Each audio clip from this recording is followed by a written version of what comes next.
Koiki Media bí ìsìnkẹyìn fún bàbá wa Reverend Dr.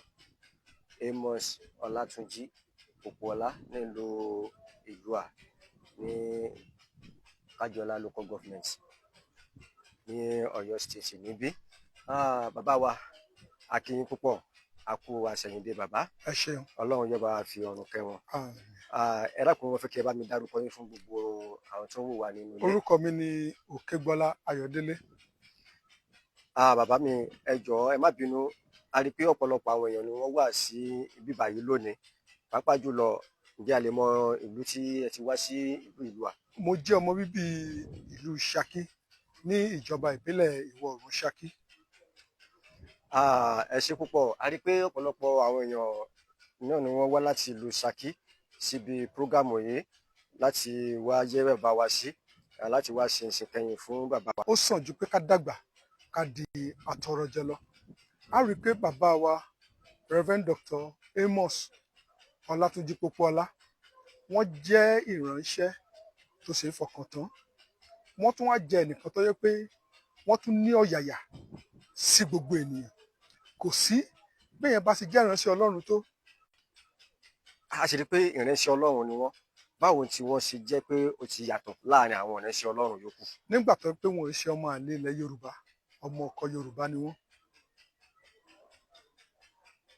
Ǹjẹ́ a tún lè rí irú èèyàn bí irú wọn nínú àwọn ìránṣẹ́ pé ká lè bọ́ lóko ẹrú, ká lè gba ilẹ̀ olómìnira wa? Ẹ̀yin gẹ́gẹ́ bí ẹnìkan, torí mo mọ̀ pé ẹ̀yin náà wà pẹ̀lú ìrìn àjò yìí, ṣùgbọ́n pẹ̀lú ìdìbò tó ń bọ̀ lọ́nà yìí àti kí a lè bọ́ lóko ẹrú, èwo lẹ rò pé yóò rọ̀ wá lọ́rùn tó bá ṣeé ṣe nínú méjèèjì?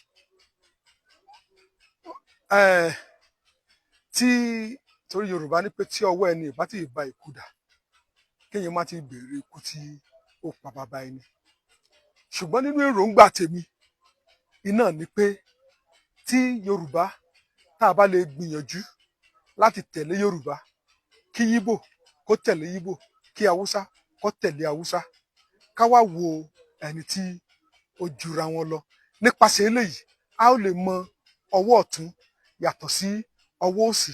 Ṣùgbọ́n kankan ni pé kí àwa ọmọ Yorùbá ká gbìyànjú ká ṣera wa ní òṣùṣù ọwọ̀, tó fi jẹ́ pé òṣùṣù ọwọ̀ ní èyàn ò lè dá òṣùṣù ọwọ̀, èyàn ò lè dá kán. Ṣùgbọ́n ọmọ ẹyọ àbí ọmọ ẹwọ àbí ọmọ ọwọ̀ ẹyọ kan, èyàn ó sì mú ọwọ́ kan náà lèyàn kan sí bí ọ̀nà bí ọ̀nà bí ẹgbẹ̀rún lọ́nà ẹgbẹ̀rún. Tí ẹ bá wo ọ̀rọ̀ tẹ́ sọ yìí, Yorùbá náà lẹ lò lẹ fi sọ ọ̀rọ̀ yìí, ó sì yé ọ̀pọ̀lọpọ̀ àwọn tó ń wà nínú ilé ní ọlọ́kanòjọ̀kan. Bàbá mi, tí a bá wo nígbà tá à ń wọlé bọ̀ wá, ẹ rí i pé a rí bánà kan ní ìta. Bánà yìí ó jẹ́ nǹkan tó jẹ́ pé ó mú orí ọ̀pọ̀lọpọ̀ àwọn èèyàn wú. Bí a ṣe ń wọ ibi tí wọ́n ń dé báyìí, wọ́n ń béèrè pé èwo tún lélẹ̀, èwo tún lélẹ̀, èwo tún lélẹ̀. Lára iṣẹ́ ilẹ̀ Yorùbá ni, ilẹ̀ káàrọ̀ oòjíire náà ni bánà tí ẹ̀ ń wò yìí. Bàbá wa tó jẹ́ Reverend Dr. Amos yìí, àwọn náà jẹ́ akíkanjú kan níbẹ̀ tí wọ́n sì kópa ní inú rẹ̀. Kódà wọ́n tún fi alifábẹ́ẹ̀tì wọ́n fi ń kọ̀wé sílẹ̀ lájẹ́ pé kí wọ́n fi ń kọ ìtàn. Ṣùgbọ́n nígbà tí ọlọ́jọ́ dé, kò sí ohun tí a fẹ́ ṣe. Ìmọ̀ràn wo lẹ lè bá mi fún àwọn èèyàn wa nínú ilé láti pàṣẹ alifábẹ́ẹ̀tì yìí àti ìjàngbara orílẹ̀-èdè Yorùbá yìí, pàápàá jùlọ rálì tó ń bọ̀ lọ́nà fún ìjàngbara yìí? Ojú wo lẹ̀yin fi wò ó, àti pé kí ni ìmúrasílẹ̀ yín? Fún títí àwa Yorùbá, fún ìjàngbara tó ń bọ̀ lójú ọ̀nà, ẹ rí i pé mo ti sọ síwájú pé tá a bá lè gbìyànjú láti lè ṣera wa ní òṣùṣù ọwọ̀, ẹnì kankan tí ògiri wa tí ò bá sì lanu, aláǹgbá kankan kò lè rí wa wò. Tábọ̀ tẹ̀lé, kò sí òǹtọ̀hún yẹn tó lè dúró.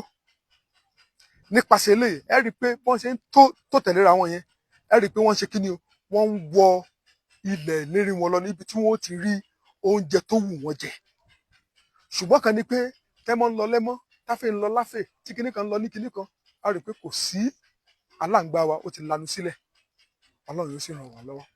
ẹ ṣeun bàbá mi, ìmọ̀ràn wo lè bá mi fún bàbá wa.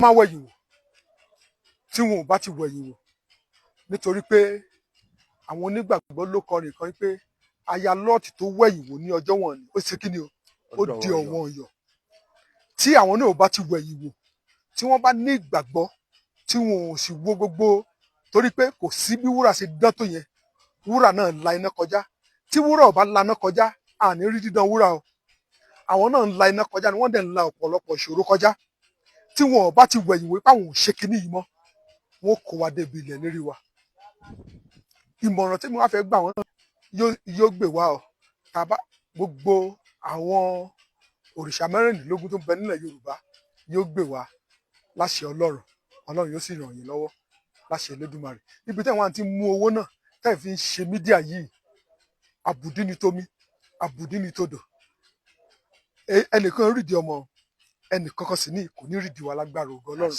Ọlọ́run nínú àánú rẹ̀ yóò túbọ̀ máa bùkún sí fún yín. ẹ ṣé gan, thank you. Mo kí gbogbo wa nínú ilé Koiki Media bring the world closer to your doorstep. Níbi orí òkè bàbá wa Dr. Reverend Amos Ọlátúnjí Pópóọlá níbi tí wọ́n ti máa ń jókòó ṣe àdúrà fún orílẹ̀-èdè olómìnira wa tí à ń jà fún. Òun ni àbí tí a wà yìí tí mo mú bàbá wa yìí wá láti lè wá ṣe gba ọ̀rọ̀ lẹ́nu wọn fún gbogbo àwa ọmọ káàrọ̀ oòjíire. A ó láǹfààní àti padà sí inú ilé ìjọsìn padà torí nẹ́tíwọ̀kì bíbá yìí kò dáa rárá, kò dáa. Tí nẹ́tíwọ̀kì bá dáa ni a ò bá gbádùn ara wa torí pé ìlú tí a wà yìí àgbà ìlú ni, àgbà ìlú náà níbi tí a wà yìí. Oríṣiríṣi nǹkan tó jẹ mọ́ nǹkan ìṣẹ̀ǹbáyé ó pọ̀ dáadáa ní ìlú àti àwà yìí mọ́ òkè ò ìlú méjèèjì yìí, òkè ò àti ìlú àwọn ìlú akíkanjú ni, ìlú àwọn àgbà ni torí pé àwọn oríṣiríṣi nǹkan ìṣẹ̀ǹbáyé náà ló kalẹ̀ sí ìlú tí a wà ń bẹ̀ yìí. A tún fẹ́ lọ padà, mo ń sún lọ sí ẹ̀bá ilé Ọlọ́run níbi tí màá tún fi ọ̀rọ̀ wá àwọn bàbá wa lẹ́nu wò ní ọlọ́kan òjọ̀kan.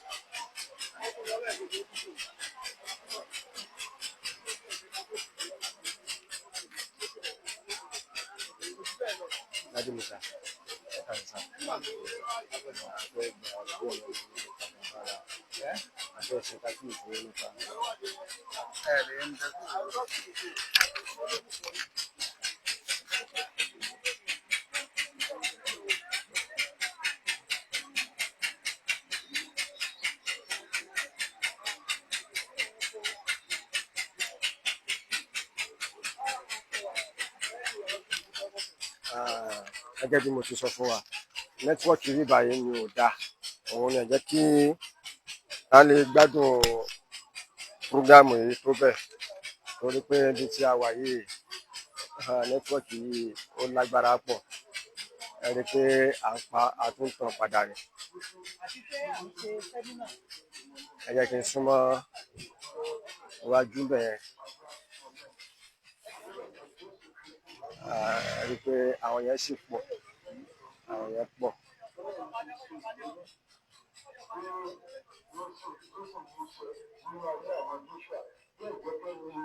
Àsìkò mímúṣẹ àwọn ìwúrí Ọlọ́run ní láyé òun náà ní àsìkò tó ẹ mọ̀ yìí. Ẹ wàá mọ̀ bí Ọlọ́run sì wà nínú agbára, nínú ẹwà, nínú ìfẹ́ rẹ̀ sí wa.